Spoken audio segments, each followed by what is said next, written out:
All right. Hello, everyone. Welcome to this exciting adventure into writing. Now, we're primarily going to talk about writing task number 2, and I am joined today by the amazing Jonathan Huggins. How are you doing, Jonathan? Hi, Kirsten. I'm doing great. Thanks you so much for inviting me here. It was a great follow-up from our conversation earlier this week Mhm. on Instagram. Again, the same topic of independent essay. So, Yeah. Yeah, and unfortunately on our Instagram we couldn't really show an essay, so that's why we decided to come back for the second round so that we can actually see student essays. And I know I've put a lot of essays that I've written out there, but it's really great to have actual student essays that students have written in 30 minutes to see the layout and the content, and also to see some of the grammar things that are going on. Um, but yeah, this is exciting with two teachers, four eyeballs on two essays. And are there any kind of opening comments that you would like to make before we dive in to kind of discuss what's going on in these essays? just to tell people, if you've got comments, questions about the essay writing process, feel free to leave those in the YouTube, the live chat here.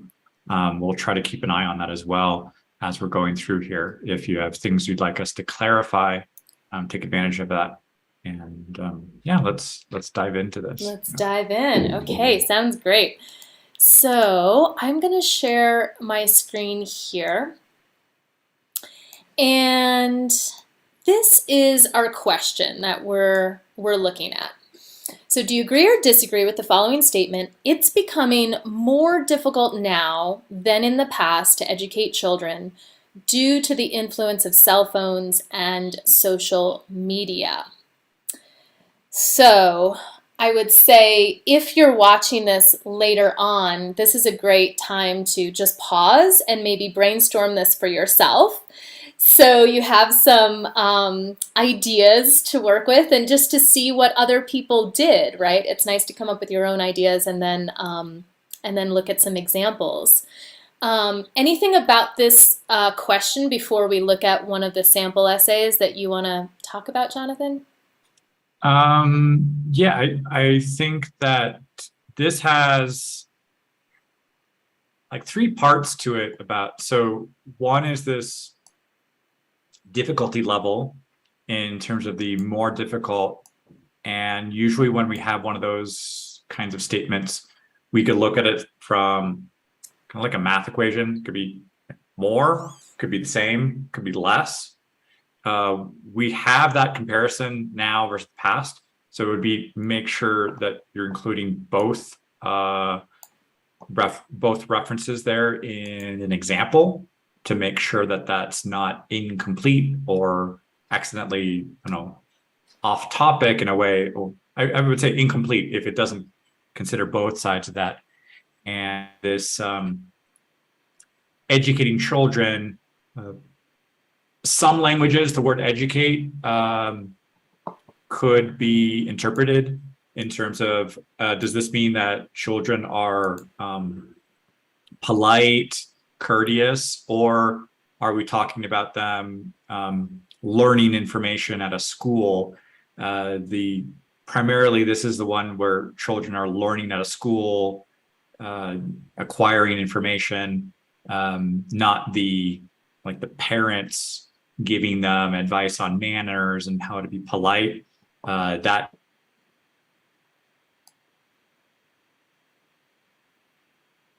Oh, and we might have a connection issue. Gonna wait for Jonathan to pop back on here. Um, but yeah, educate. It's really important to understand what the question's asking for. So as Jonathan was saying, educate in English primarily refers to educating in a school, education that takes place in that classroom environment. Um, and also, as part of this math equation, to continue Jonathan's thought there, we've got due to the influence of cell phones and social media. So you kind of have two components, and it's a writer's choice. And I know Jonathan just popped out there. Hopefully he'll join in the Zoom meeting once again. So you kind of have two things going on, the cell phones and social media. So you could do social media as, you know, think of it as Facebook or Instagram or, you know, anything that you're TikTok, anything that you're doing online in the social media. Here comes Jonathan. And then you've got the cell phone component, which might be maybe you're using the cell phone to text someone, maybe you're on the phone with someone actually talking to them, maybe you're, you know, using it as a research tool or like looking up different things, right, on the cell phone. So that's the complexity, right, that Jonathan was referring to in the beginning of this, is that we have a lot of things that we have to hit upon when we answer this question. And yay, Jonathan, you're back. I was glad that connection was restored. Oh, wait, you might be muted. Wait. There you go. Yeah, tech is at the heart of this question here. So, but yeah, it's working. So okay, it's working. All right, so let's dive in here and just look at our first sample essay. And this student, right, here's the introduction. As I kind of scroll down, I'll just show the introduction to start. This student writes, I strongly believe that the invention of technology in our life makes everything easier and accessible.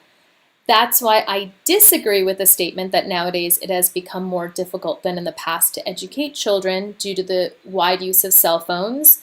Actually, I believe that all electronic devices help children to have a sea of knowledge in all fields. So we get a pretty clear answer to the question right there, that they're going to argue that actually it's easier, not more difficult. It's going to be easier to educate children now than it was in the past. Mm-hmm. So yeah, any comments here? I mean, pretty clear side that was taken. Yeah, I think it's really important during the brainstorming part when you're analyzing this question is what does agree mean? So agree means yes, more difficult. Disagree means, well, no, well, less difficult or easier. So make sure that those things do align correctly, either in your notes pretty quick or on the screen, because you could make some small mistake in your introduction without realizing it. And then the rest of your essay could somehow be a little confusing for the human evaluator, or probably not for the computer, but at least for the human person looking at your introduction and then trying to make sure that your body paragraphs are going to align with that statement. So that statement is not just a throwaway statement from a template. Make sure that it is clear. And I would say don't get cute with trying to make some strange wording. People who have to vote in the United States get distracted by a yes means you're voting for the opposite thing of what you want. So in politics, they enjoy making those things complicated, but for a TOEFL essay, you want to be as clear as possible to say, okay, I agree, which means that, yes, this is more difficult. I disagree, which means no, this is not as difficult, or this is less difficult. Yeah, great point. Sometimes I'll even tell students not even to use agree, disagree, just to write out exactly what you're saying.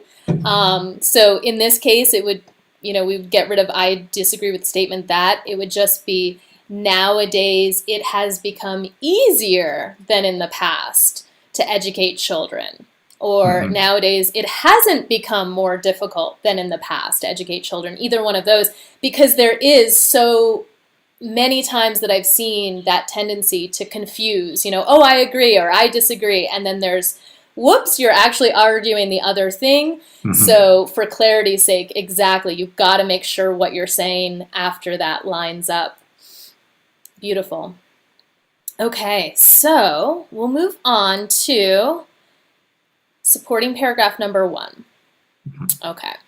So remember, cell phones or social media make it easier in this person's opinion. This student writes, to begin with, smartphones have a pool of applications that help children in learning. So right away, I'm just going to say as a grader, I really take in that first sentence because that's indicating to me that's the topic of this paragraph, that you're going to be talking about applications that help students learn. That's, as a reader, that's what I'm expecting. And Jonathan, you can just interject. I'll read a little bit more, but interject whenever you want. Furthermore, using smartphones allow children to grow smarter and broaden their horizons. Yeah, you can see some phrases in here so far. Like this pool of applications, that kind of catches my attention. That's not a phrase or a kind of a container, like a lot, a group, a pool of. That's not one I would go ahead and use. But so, I mean, that doesn't necessarily mean that it doesn't exist, but it does catch my attention up there at the beginning. And then this idiomatic, this other one of a little bit more cliche, broaden their horizons, that does also catch my attention. And I think it's important early on there to make sure that what you're saying in your topic sentence and then your like clarification sentence is very clear, very specific what you're going to be developing here. So, I mean, for replacing pool, probably like a wide variety of applications or have many applications, but I think a wide variety is probably a little bit more academic option instead of a pool of it. I'm left a little bit looking at the topic sentence, wondering, and what's the point? So smartphones have many applications that help children, and having that variety, that therefore means, how does that relate to education? How does that relate to the facilitating their education? So because there's a wide variety of applications, does that necessarily mean that it's going to be easier for them to learn? I haven't quite yet seen that connection. And hopefully it's going to be developed in that second sentence in case that wasn't clear from their opening statement. But I would go ahead and tie in that difficulty aspect of the prompt. Because again, the second sentence, we've got like it's allowing them to grow smarter, but how does that relate to the difficulty level of education? Does growing, allowing them to grow, does that mean it is easier to teach them or educate them? Or does, so I haven't quite yet seen that connection in those two first sentences. Yeah, great point. And to speak a little bit more to this broaden their horizons, this is a phrase that is cliche. I've seen it in so many essays now. Oh, this broadens my horizons. This broadened their horizons. And it's like, but what do you mean by that, right? And that's to your point of, well, how are these apps easier? Can you speak a little bit more about how they make it easy to learn? And that would be better than just kind of throwing in this cliche phrase of broaden their horizons. Yeah, exactly. Yeah, one I had briefly mentioned politics in the introductory paragraph. This is a critique that another student I came to the conclusion of is like, don't write like a politician. Be clear. Like if you agree, explain why you agree. Don't just throw some phrases, cliches, buzzwords that kind of make a nice soundbite. Be very effective with like, if you mean this, say that. And that's also something that comes up with these reviews is, when I asked students, what did you mean by that? And then they gave me like 2-3 minutes of an explanation of, oh, well, what I was trying to say was this. And then I have to just say, and like, I'm not here. Like I don't have that opportunity to really ask you that question when it's the day of the test. Your essay has to do that, has to speak for you. So if what you are thinking is saying, well, what I meant to say, I need that what I meant to say to get into the essay, because there is no commentary, there is no footnotes on what I meant to say. There is only the essay that gets submitted, and the evaluator has to just go based on what they see on the screen. They can't call you up and say, oh, in this line, what did you mean? That's right. That's right. We're not mind readers. We can't read your mind. You have to put your mind on the page. And another way I like to phrase this is that, some students will write a kind of general statement like that, and they'll say, well, you know what I mean, or it's obvious. And I'll say, well, actually, no, it's not obvious. And sometimes I jokingly just say, like, if I'm an alien from another planet, I don't know anything that goes on at planet Earth, how would you talk to me? Like, how would you talk it out and explain it? And sometimes it can feel like when you're first writing in this way, it can feel like, oh, this is so silly, or this is so obvious, or this is, and really it's not. Like, that is actually what is required of you to be able to support your point. Yeah. Okay, so I'll continue. Not only this, but also they are able to access different fields through the Genius Google application. Okay, so my question here was, well, what fields? I guess there are many different fields of information is what we're talking about, or majors or areas of study. But again, this is kind of going away from, I'm looking for how applications make it easy for children to learn. And now it looks like they're accessing different fields, which is slightly different than our topic sentence. Yeah, this is kind of adding another idea to this. There's also this Genius Google application. It sounds a bit off. And I personally don't encourage putting the names of like products and things. I try to find their generic name, almost like if it were product placement in a movie where they don't want to reference the name of something so that they don't have to pay for it.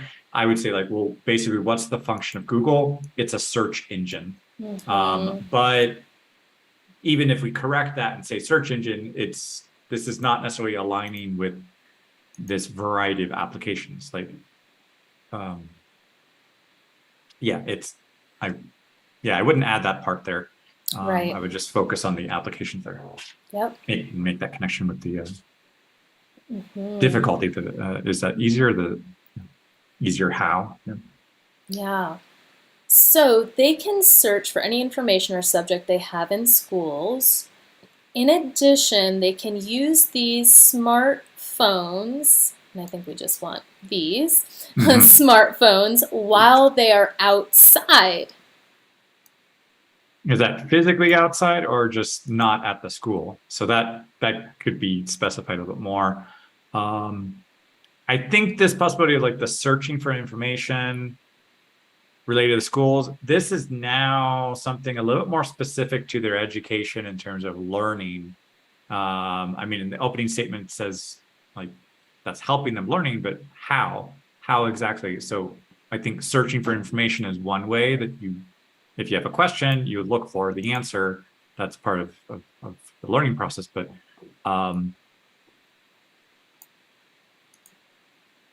and trying to look here to see, is there any opportunity here to raise the situation of like, okay, well, before there were smartphones, before there was Google, if you had a question, if you want to look for something, what did you do? Well, you had to go to, I don't know, a book, an encyclopedia, you had to go to a library.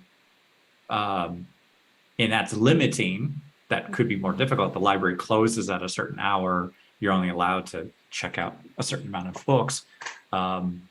and you don't know which book to look in. So that could have been less convenient, more time consuming in the past. So now having information at your fingertips, I mean, that sounds a bit cliche too, but that definitely makes it easier that not only in the school, but if you have a phone, if you have internet access, you have access to information 24 hours a day, and no matter where you are, if you're on planet Earth. So like that would be making it easier instead of less difficult. But that's just brainstorming very quickly to see like, yes, you could make this direct comparison with how was it in the past, which is part of the question, now versus the past. Mm-hmm. Yes. Yes. And for me, it's like we've gone, again, another idea. It's like, okay, we have these applications that help children learn. Now they can use them outside, but how are they learning something in that context? What is the application and how is it easier for them to learn? Yeah, so let's see if this student does this in the example. I don't know. For example, my son used to do his homework in the park, so he could, I'm going to get rid of this, he could enjoy the nice weather and green view while he, and then we have a verb tense situation here. We want to do it in the past, so that's a very common mistake. A lot of times our example is in the past, so just stay consistent with the verb tense throughout. So he could enjoy while he was working on his assignments. Okay, well, he's enjoying the nice weather. Is it easier for him to learn? I don't know. It doesn't say. We don't see that connection, Yeah, we don't see that connection. Also, he was able to read electronic books and make use of his time while he, again, this should be was, because again, we're still in the past. He was on the bus coming from school. So, I believe this is he saved his time, another idea, and also saved a considerable amount of money buying these expensive books. I'm going to switch this to these because we've got more than one book. I think that's missing like an instead of buying. Yes. That seems to be missing it. Instead of buying these expensive books. Because it sounds like he's saving money by buying these books. So that's TOEFL does a lot of like these instead of rather than to catch people on these contrasts. I think those they catch those. Yeah. So thoughts on the example? I don't quite see this like difficulty aspect. I can understand how studying in a park that would be nice, but does that mean I learn? Like, I need to see this connection where, therefore, like you study in the park, it was an enjoyable experience, and he did better on his exam the next day, versus he was in a dark apartment and I don't know, feeling miserable. But the point here is not necessarily the weather impact on somebody's education. It was this technology, the cell phones and the social media. So it would be good to see something of like, if you take basic commercials and say, here's my problem, here's a product, here's a solution. So did the product work?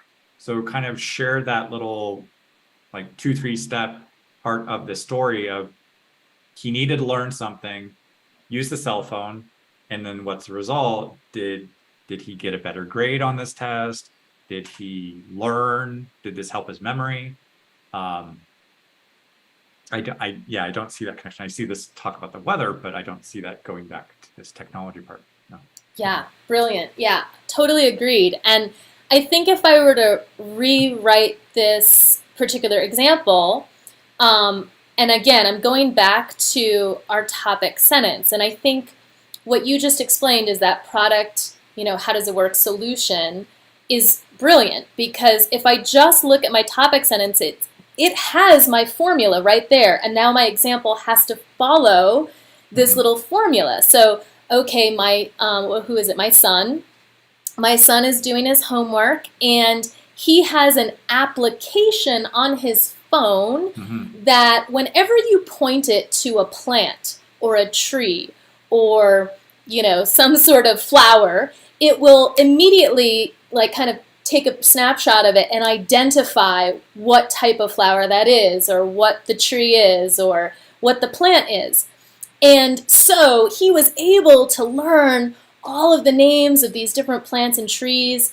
And on his next test, he scored 100 and he aced it because he learned all of these things while he was on his phone taking pictures, right? So he's outside, but we're taking that same idea and we're bringing it into, okay, how does the application help him learn, right? That's excellent. I think, that's a direct link of, yes, the student can be in the park, in nature, but that's missing the point unless we say, okay, there's this application that's identifying trees and flowers, and therefore, you know, he becomes this botanist genius and gets a great score on the test thanks to that app.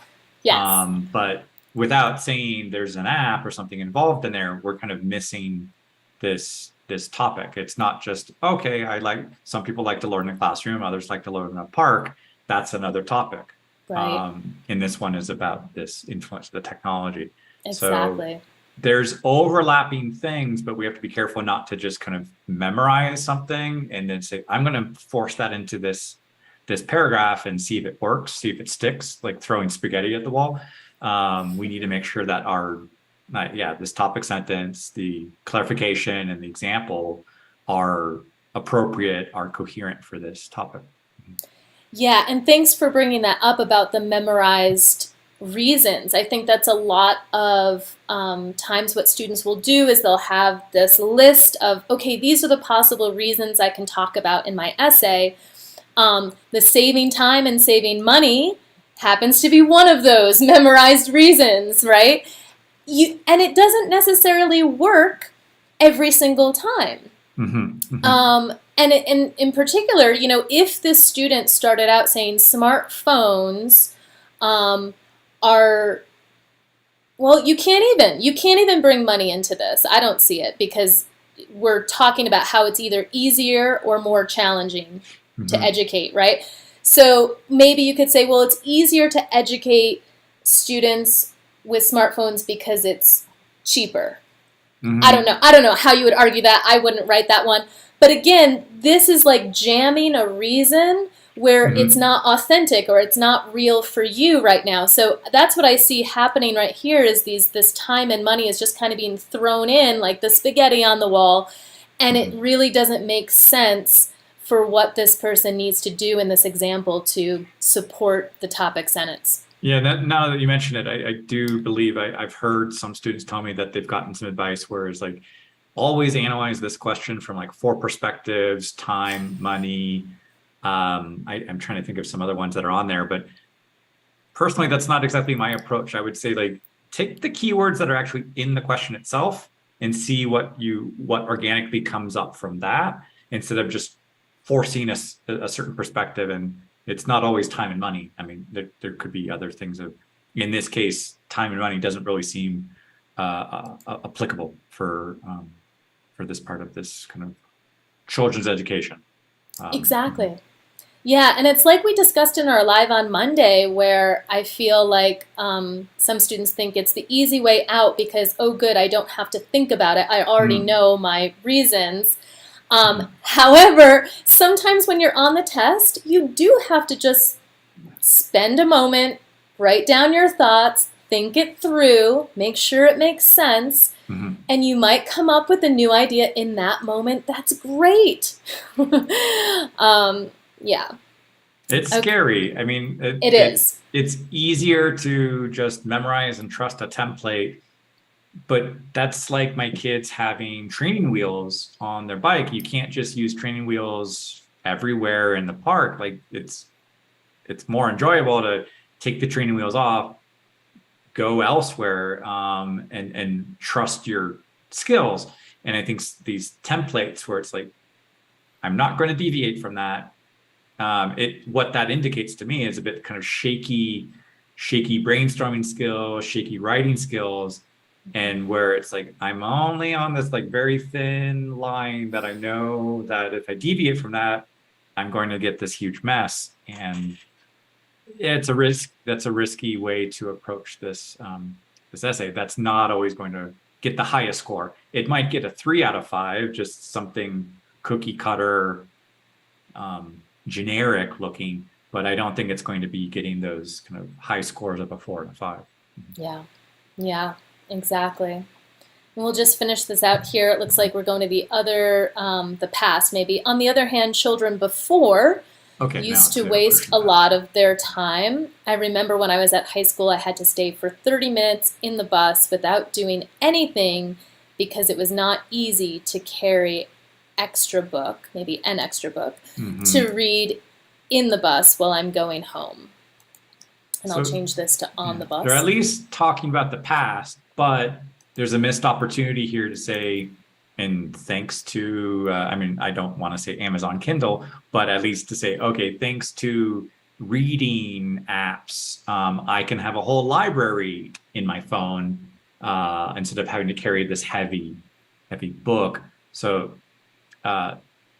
there's a missed opportunity there to like take it another step and make that direct link with the application. Yeah. You could do going back to her son with that. I made up the application. I think there is an application. Okay, there is ebook there, but yeah. There is ebook, yeah. But I was going to say maybe going back to, if I had my app like my son does at that age, at that time, I could have memorized all these plants and animals or plants and trees, whatever I said, on the bus, instead of wasting my time doing nothing. Really bringing it. Education part, yeah. The education part, exactly. Okay, so let's take a look. I would say overall, right, too many ideas, yeah. Too many ideas. We've got the different fields. They're outside. He's saving time. He's saving money. So these are all different ideas, and we really need to stick to, okay, we've got some applications on the phone. They help children learn. They make learning easier. Tell me how. Tell me one application. Get specific. Tell me that story. How does it work? And how do they learn easier? So, yeah. That's what's going wrong in this supporting paragraph. But we have one more paragraph. Let's see what's going on here. So we've got on top of that, social media, and I'm going to get rid of the here. Social media helps children to gather a different viewpoint. I'm going to different viewpoints. So they will be able to match too many success stories and experiences. I think just many. I'm going to get rid of that. No. So any thoughts on this opening topic sentence here? Again, I feel like I'm missing this link to what does that mean for their education? And what does that mean for the difficulty in educating them? So, like, yes, you can find stories and experiences, but does that therefore make learning easier? And how? If so, how? In this clarification sentence to say, well, they're connected with their friends. Again, how does that make that education easier or more difficult? Yes. Yeah, exactly. Yep. Makes them connected with their friends. Yeah, I don't know how that's easier. Because sometimes my friends distract me. Right? Another way to think about this is think about what the opposite side would say. Like, well, how do I know friends are going to make learning education easier for me? My friends are constantly making fun of me or like joking with me or, they're distracting me. They don't make my education easier. So how is this happening? So more connection is more distractions possibly. So that therefore more difficult to keep their attention. And that is, I think, something that teachers nowadays would say in the classroom is, okay, all of these kids have cell phones and all of them are texting each other and making jokes or distracting each other. I would say that's making it more difficult in the classroom experience. Exactly. Yeah. So your job as the writer is to convince me that, oh, it's actually easier. And so I'm not convinced in this topic sentence. I'm still confused as to how it's making education easier. Let's see if in the example we get any further. For instance, my son has a Facebook group with his classmates and his teachers. This group is so beneficial for everyone. All the students are able to post any hard questions they found, we don't need the it, in their homework or studies, and anyone can offer help and answer their questions.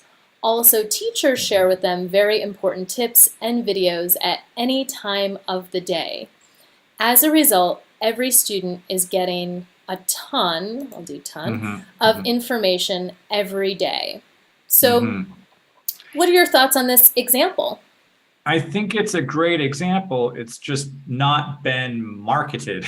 It hasn't been presented effectively. So like I think it's a great example. It's just to say why this connection, does that facilitate the learning process? Well, the fact that they're connected, they can ask questions, get answers.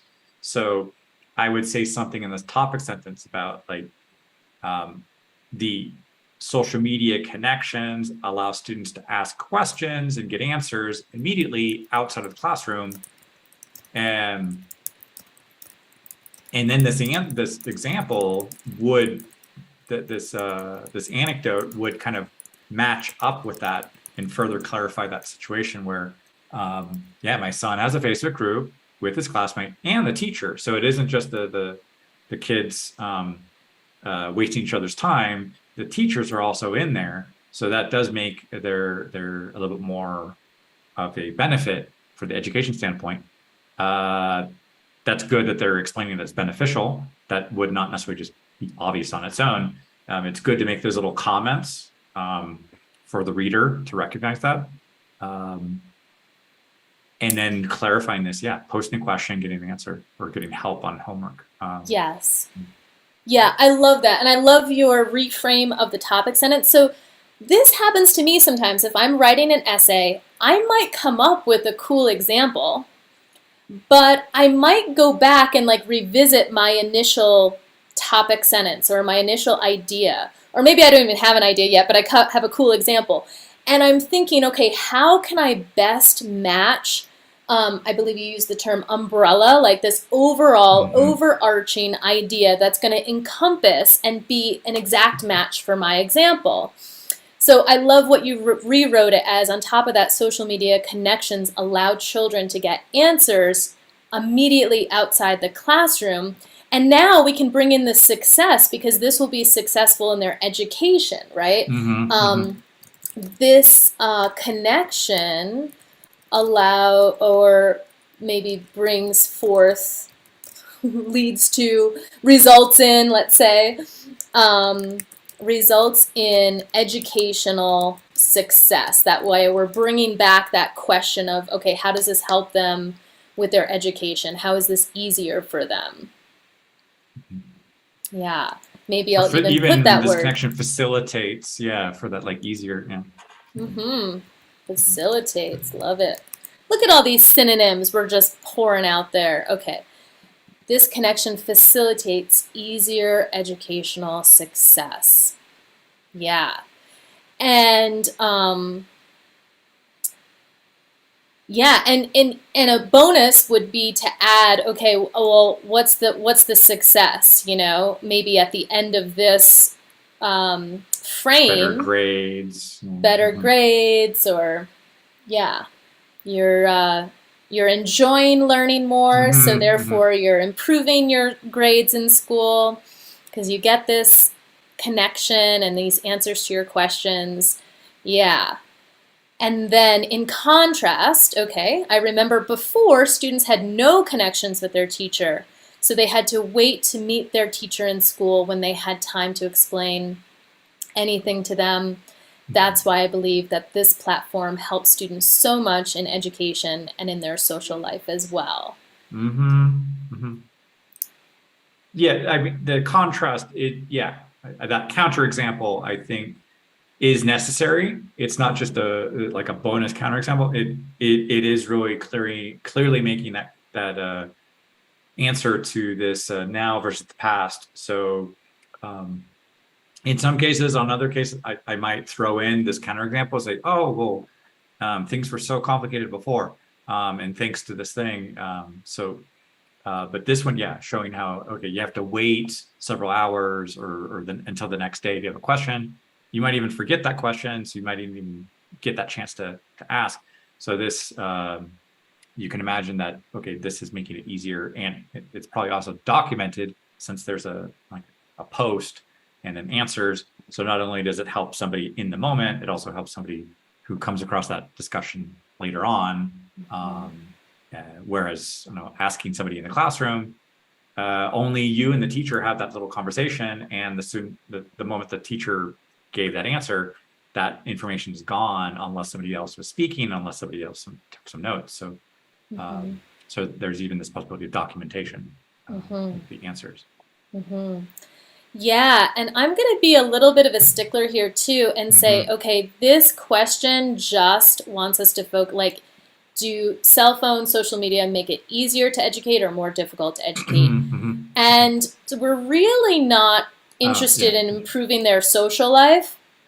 So I would just eliminate that bit, because again, what I do when I get to the end of a paragraph, I'm looking back to my topic sentence. I might even be looking back to the original question. Sometimes I look at this original question 10, 15 times throughout my writing just to make sure, okay, am I answering it? Am I on track?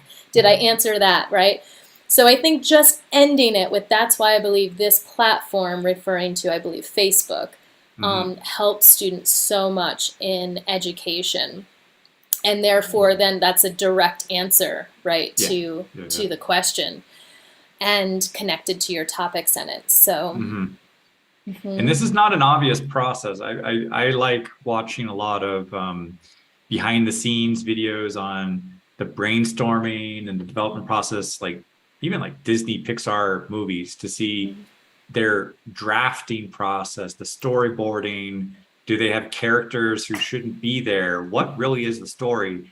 And these are huge budgets, and they're hiring like the best writers and creative people in the industry, yet they don't always get it right the first time. They sometimes have these stories that don't work for 2 or 3 years, and then they have to go back to the drawing board, go back to a blank page, and start over again until they get the right angle. So this craft of writing is, I mean, it's meant to be a rough draft if you can only do it for 30 minutes on the exam, but it's a skill. It takes practice,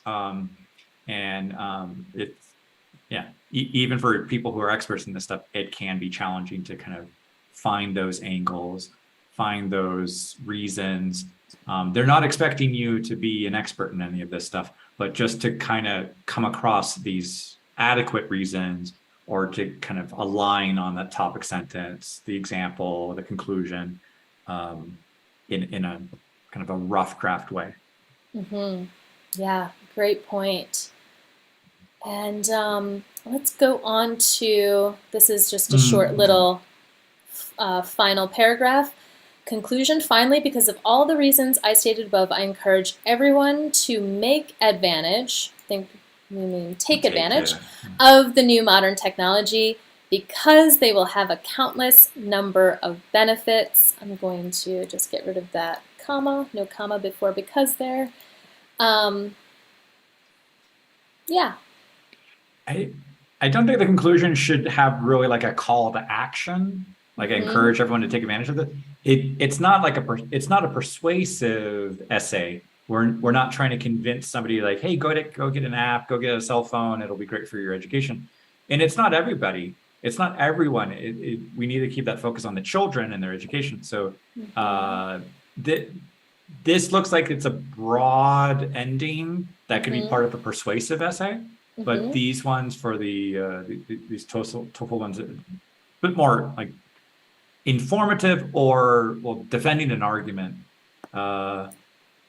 not necessarily like persuading somebody to take action on this. And again, I don't see anything about the children or their education or how this made it simple or easier or less difficult. But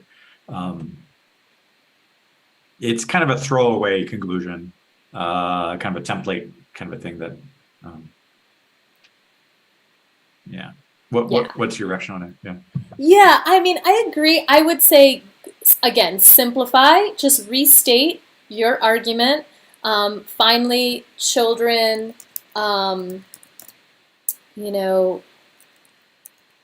children are able to access educational, I'm going to use that word, or educational success more easily than they have in the past. Yeah, because of social media and cell phones. And what we nicely did, actually, if we take my app from the first one, that's kind of like the cell phone application, and the second one, the social media, was more the Facebook group example. So we kind of like hit both of those just on the examples. So just kind of, starting your conclusion with just restating. Yeah, just restating. Yeah. What your thesis is. And then if there's time, if we have time, you have maybe 2 more sentences to, I like to always think of this conclusion paragraph as you're broadening the scope. You're kind of opening up a little bit wider now outside of your realm of, okay, just children and social media, but maybe open it up a little bit more. What's important about this? What's the bigger picture? What's the bigger idea? Well, I think what's really important is like children are learning stuff, right? That's the important thing. So maybe focusing or having one more sentence, something to that effect of learning is so important in our lives, and it's essential that we allow children to access to this kind of technology for themselves, for their own growth. Yeah, so maybe something along those lines. But again, the meat of the essay, the heart of it, is really those supporting paragraphs that we just went through in detail. And, if you're in your conclusion and you run out of time, not a big deal. It is a big deal if we don't have a really good, well thought out supporting paragraph. Yeah. If you have a hamburger and you lose the bread, at least you still have the meat. You have 2 pieces of bread and no meat, that's not a hamburger. So yeah, make sure you get those middle body paragraphs well developed. Exactly. So I know we're kind of coming up on the hour here. Did you want to look at a second essay, or do you feel like this is complete? I think it could. I still have some more time. I think it would be helpful to show a more effective one. And this looks for me typical things that I have already seen in many essays. Several potential things, a few weaknesses, and ways to correct it, improve it. I think it would be good to leave viewers with an idea of like another essay here. Yeah. And I know students are going to ask this, like, what would you score this essay? Yes, of course. You score it. It's kind of in that kind of do you have the rubrics? Do you have the link to the rubrics? I don't have them handy right now. Let me see if I can get it. Yeah. Because instead of me kind of like, blah, blah, blah, blah, blah, I think it's usually useful to go straight to what are the human evaluators looking for specifically. So here's the writing prompt, writing rubrics.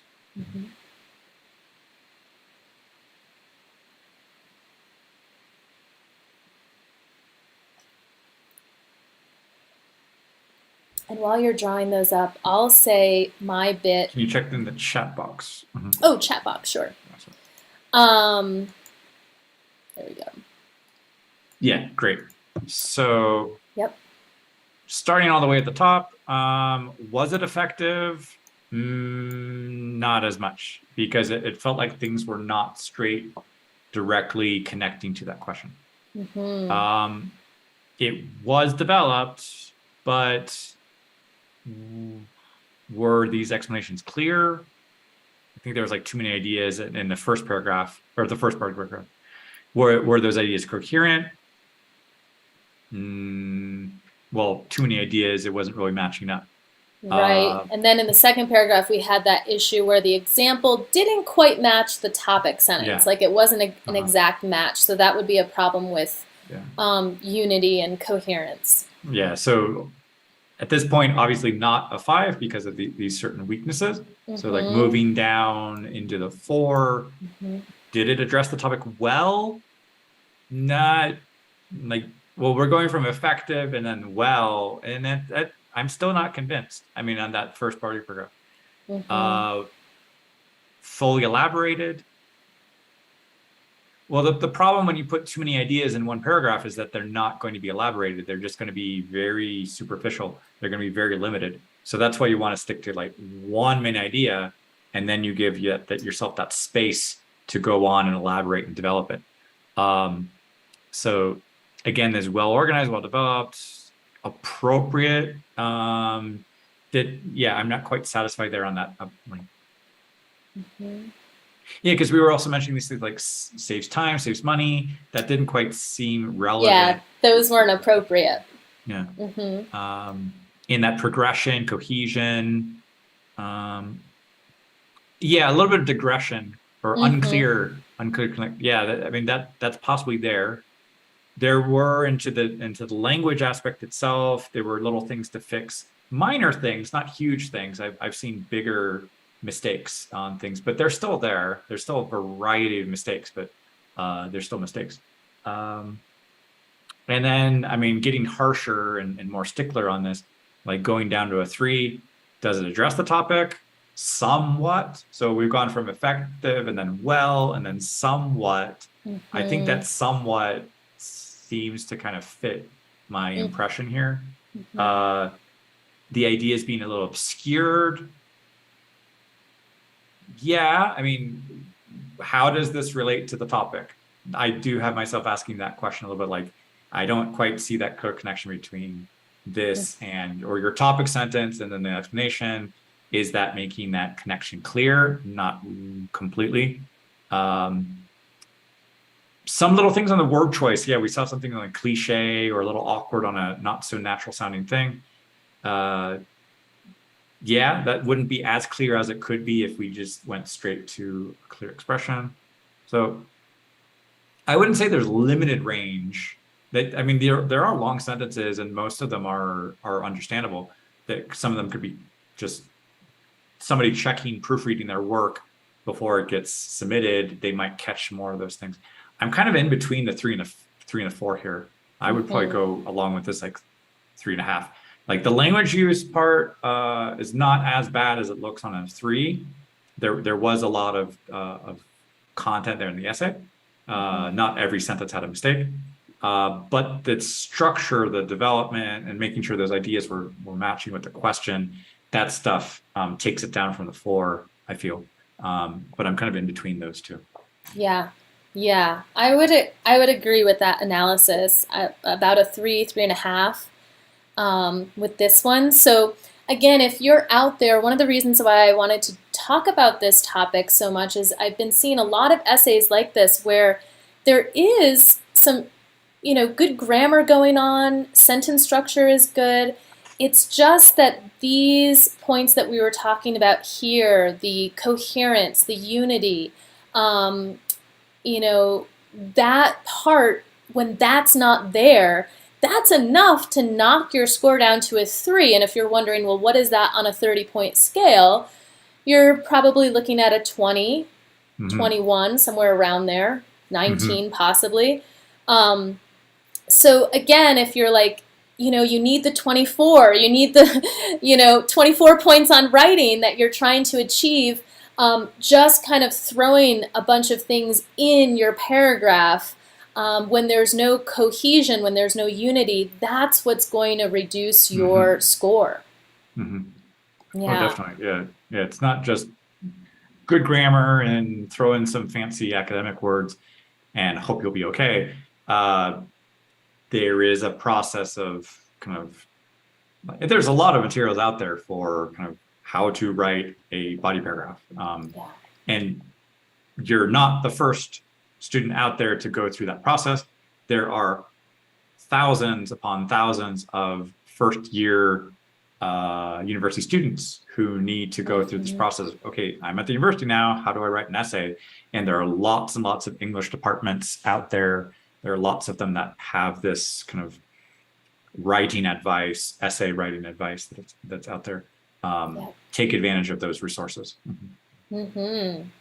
So let's see what maybe a 4 or a 5 essay will look like. Sure. And I'm just going to scroll down here. And again, we've got the same statement. So if you're just joining us on this live, our question is, do you agree or disagree? It's becoming more difficult now than in the past to educate children due to the influence of cell phones and social media. So let's go through this one. We've got our intro. Technology plays a significant role in people's life. There are definitely people who believe that it is becoming more difficult now than in the past to teach children due to the impact of cell phones and social media. Personally, I totally concur that it is becoming easier now than in the old days to educate kids because of the influence of cell phones, Facebook, and Instagram. Okay. Any? It looks excellent. Yeah. I think just the word kids, that's like that's a slang word. I would use much more just standard speech, like children, instead of kids. Yeah, but really clear. I love how it's in the very last line of that intro because it's easy for me to see and look at. To begin with, the effect of mobile phones and social media such as TikTok, Twitter, Snapchat, and Facebook on learning children nowadays provides more resources for teachers to simplify the education, which in turn makes learning now easier than in the past. Woo! Yeah, that's night and day in terms of a topic sentence. This is very effective. Yeah. Yeah.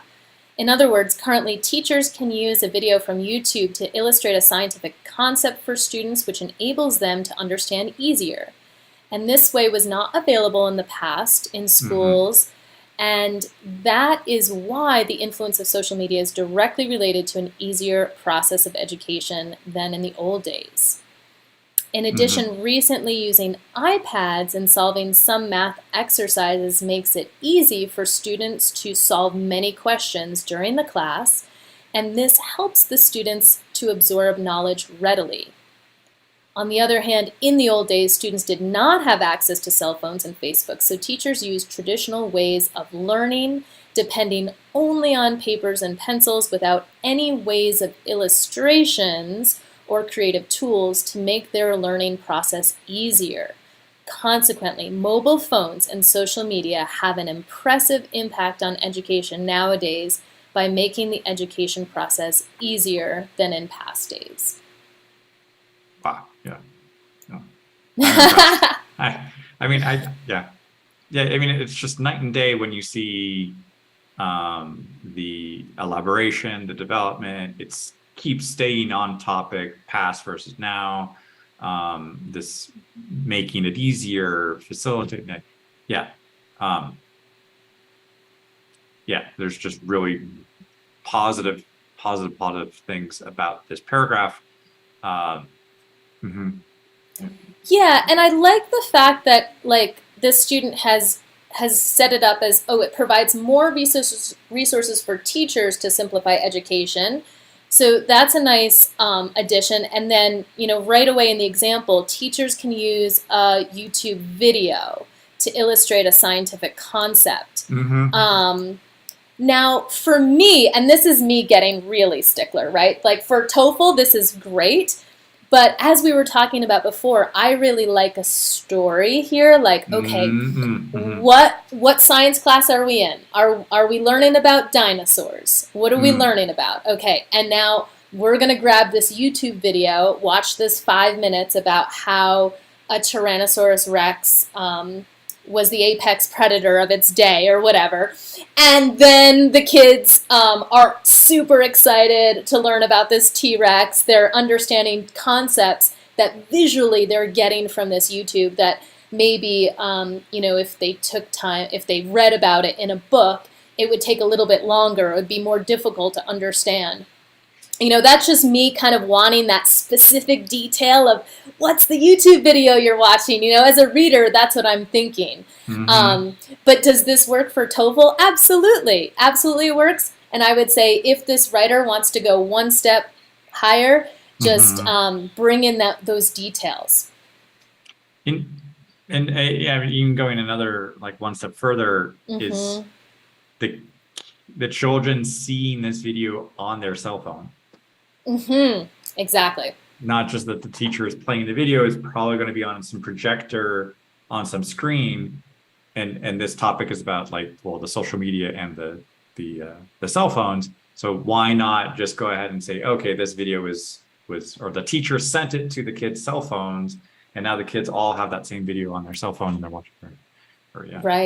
Right. And the student almost made it harder, because they actually have two examples, right? They've got the iPads in solving some math exercises. Why don't I just go ahead and say right? Yeah, it's like you could choose one. I'm a big fan of choose one specific one and tell me about that in a few more sentences. Go detail, because you really only need one. You only need one. And I think this was really convincing down here of the illustrations. That's when I really got the point. This social media stuff is providing illustrations for these kids to learn in an easier way. So even just taking one of these examples and then going deep to tell me okay, how does it illustrate them? Or how does it illustrate whatever they're learning in an easier way? Yeah. But overall, really solid. We'll do the second paragraph here. On top of that, currently, the usage of phones and social media like Facebook supports students to gather quickly more information and data than they do, or probably did, in the ancient days. Oh, I guess that's when I was around, in the ancient days. Oh, shoot. I grew up in the 1900s. I grew up in the ancient days. Okay, so this paragraph I'm looking at, it's going to be about gathering information more quickly. Okay, so let's see if the example supports that. If students now face any difficult question, they can simply and easily use their phones in a few minutes to search for the answer. And this was not available in the past. In contrast, when students in the old days, that's me, had a challenge in finding the answers to their questions, they used to buy numerous books, magazines, and articles which consumed a long period of time and made education a very hard way to pass. Probably you don't need that, but just very hard. Yep. For instance, I had an assignment. Oh, yay, details. I had an assignment last week, and it was about an unfamiliar topic. I'm going to add an "and" there.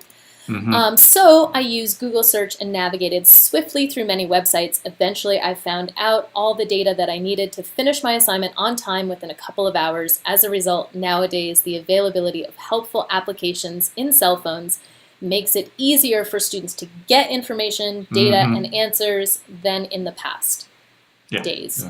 Yeah, that seems to be matching that last sentence with the topic sentence. Yeah. So again, I always go back. I'm like, did this student talk about how to find access or how to find information more quickly, and that makes education easier? I would say yes. I'm convinced. Yeah, that's using Google search, navigated swiftly. Yeah, that's quickly, swiftly, and in a matter of hours. And whereas these in ancient times, as the Romans used to do, It was a long period of time, and that made the education very hard. Yeah. Okay. Yes, yes, yes. So great. Successful paragraph there. Okay, and then in a nutshell, I absolutely agree that education of children is becoming easier now than in the past because of the marvelous impact of phones and social media. Yeah, this one is a lot faster to review because there's less things to fix. And when you, not to throw shade at all, just to have one essay next to another, it's just to show like, yes, it is possible for somebody to have a pretty good command of both the vocabulary range and understanding this kind of structuring process to be effective. So it is possible. Yeah, it is possible to find these examples. This, I think, would be a very strong essay. Yeah. Yeah. Any number that you'd put on it, score-wise? At least a 4. I'm trying to, and then it's getting into these small details of what's separating the 4 from the 5. There are, I would say maybe like in the old days and the ancient days, that might sound slightly off to my ear. Not that those phrases don't exist, but it's just like how far back are we talking? Are we talking about the 1950s, or are we talking about the ancient Romans in the old days, the ancient times, or are we just talking about like 20 years ago? So that's just something small, but overall the structure looks really, really solid.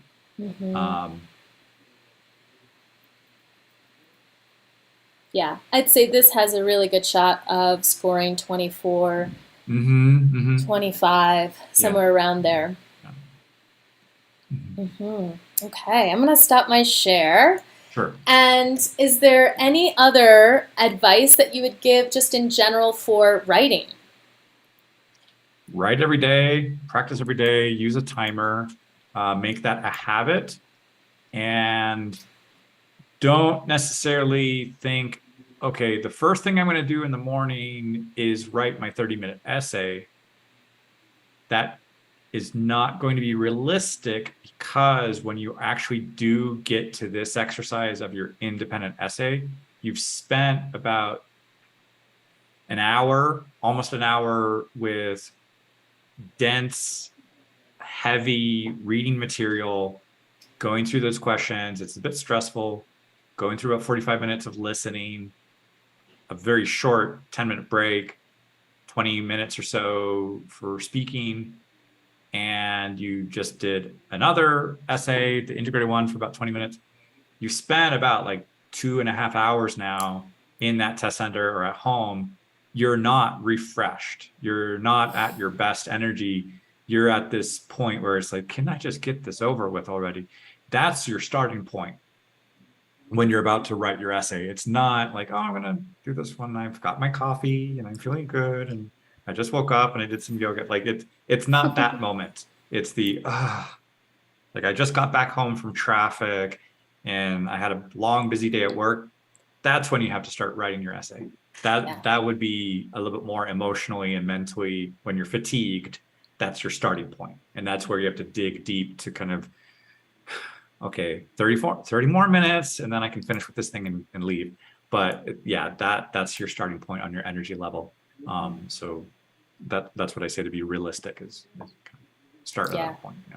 That is really great advice. And Jonathan, you have a really great offering coming up next week as far as speaking goes. So do you want to share a little bit about that?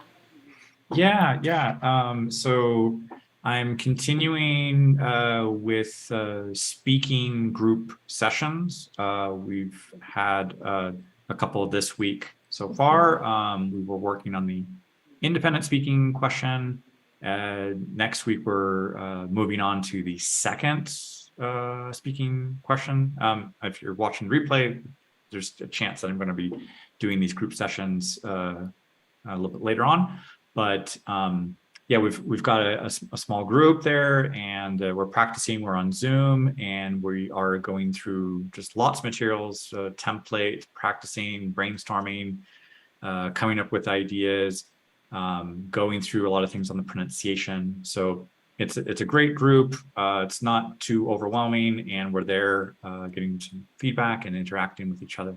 So Wonderful. that's something to definitely check out. Yeah. How do students find you? How do they sign up for your speaking So classes? my website is hugginsinternational.com, and on social, you can find me Huggins International on Facebook, and on Instagram, it's not the same. It's English with Jonathan. Okay. Fantastic. Yeah, and I'll add that I have a writing offering happening next week. We start on Monday.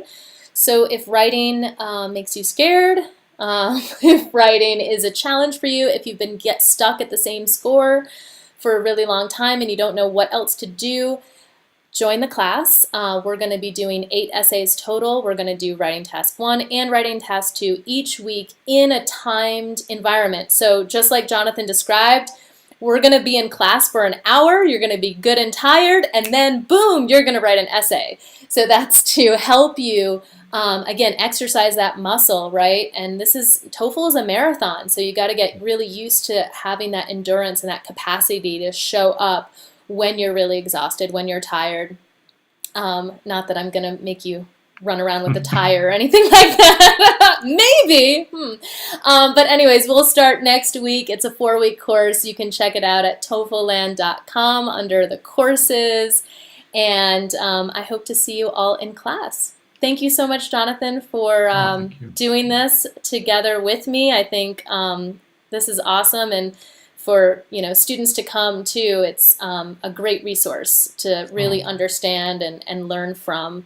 So I really appreciate you taking the time today to do this. My pleasure. My pleasure. Yeah, always a privilege to get a chance to talk with you. Yeah, super fun. All right, that's all for today, guys. Happy TOEFL studying.